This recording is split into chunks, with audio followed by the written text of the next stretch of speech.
নমস্কার, আমি স্বর্ণকমলিকা চক্রবর্তী। ছোটদের লেখা যে গল্পটা এখন পড়ব, আমার লেখা, সেটার নাম হচ্ছে মোমবাতি। আমার প্রিয় ছাত্রছাত্রীরা, আগামীকাল তোমরা পরিষ্কার স্কুলের পোশাক পরে আসবে। আজ বাড়ি গিয়ে মাকে বলবে পোশাকটা ধুয়ে দিতে। কেন দিদিমণি, আগামীকাল কি? সমস্বরে চেঁচিয়ে উঠল ছাত্রছাত্রীরা।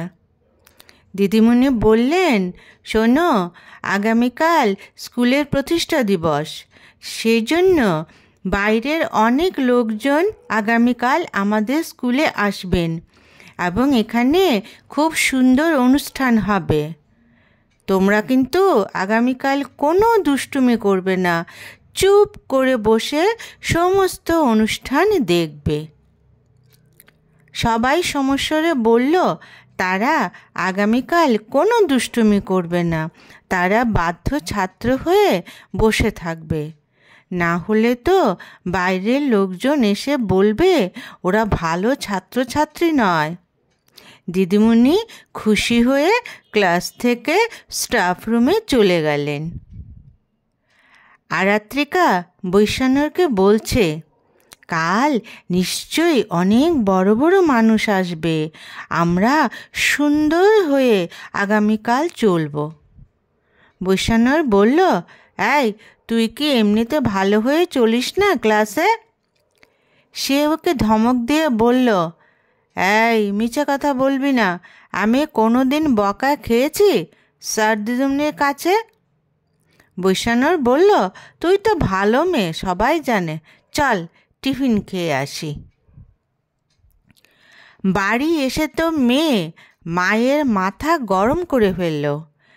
ক্লাস 2-এ পড়া ছাত্রী, নিজে তো এখনও পোশাকটা ধুতে পারে না, তাই বারবার মাকে বলছে।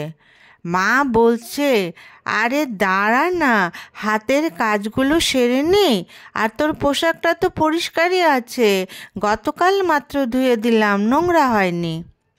মেয়ে এবার মাকে ধমক দিল। দিদিমণি বলেছে, অতএব আজকে ধুতেই হবে। মা হেসে বললেন, আচ্ছা আচ্ছা করে দিচ্ছি, আর মাথা গরম করিস না। মেয়ে খুশি হলো, মাও ওর কথার গুরুত্ব বুঝতে পেরেছে। আরাত্রিকা পড়াশোনায় বেশ ভালো, ওর মাই ওর পড়াগুলো তৈরি করে দেয়। সে বুঝে গেছে ওকে ভালো করে পড়াশোনা করে বড় হতে হবে। মা অনেক কষ্ট করে মেয়েকে মানুষ করছেন। এই মেয়েই মায়ের সম্বল। আরাত্রিকা বাবার কথা বলতে পারে না। ওর মা বলেছে ওর 1 বছর বয়সেই ওর বাবা মারা যান। তারপর থেকে মেয়েকে বুকে জড়িয়ে লোকের বাড়ি রান্না করে মা মেয়ের সংসার চলে।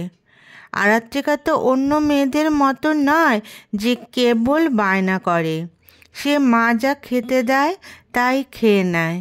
মাঝে মাঝে বন্ধুদের কাছে দামি দামি খাবারের গল্প শুনে খেতে যে ইচ্ছে করে না তা নয়, কিন্তু নিজের জিহ্বাকে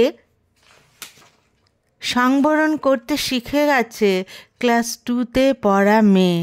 সে তো দেখছে মা কত কষ্ট করছে ওকে বড় করতে। সে যখন বড় হবে তখন মাকে আর কোনো কাজ করতে দেবে না, যা ইচ্ছে হবে তাই খাবে মা মেয়ে দুজন মিলে। সে ভাবে এই তো কিছুদিন কষ্ট করতে হবে, তারপরই আসবে সুখের দিন। কিন্তু সে দিনটা কবে সেটা কিন্তু জানে না আরাত্রিকা। পরদিন আরাত্রিকা স্কুলে এসে দেখে স্কুলে সাজো সাজো রব।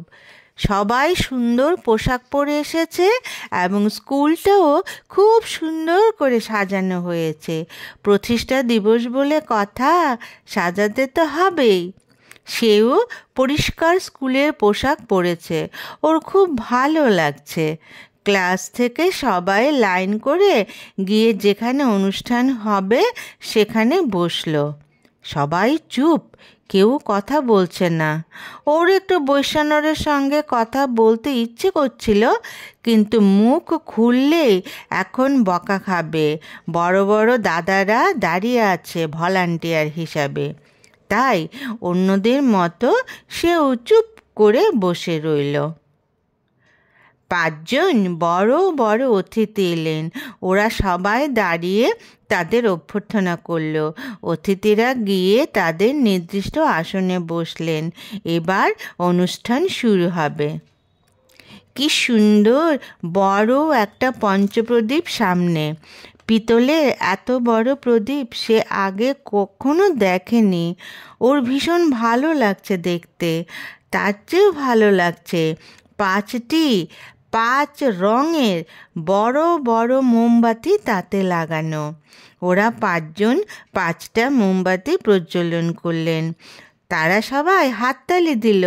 ওর ইচ্ছে করছিল আরও সামনে গিয়ে দেখবার, কিন্তু এখন যাওয়া যাবে না। তাই নিজের জায়গাতে দাঁড়িয়েই হাততালি দিল ও বসল। তারপর অনুষ্ঠান শুরু হলো। সে মনোযোগ দিয়ে অনুষ্ঠান শুনতে লাগলো।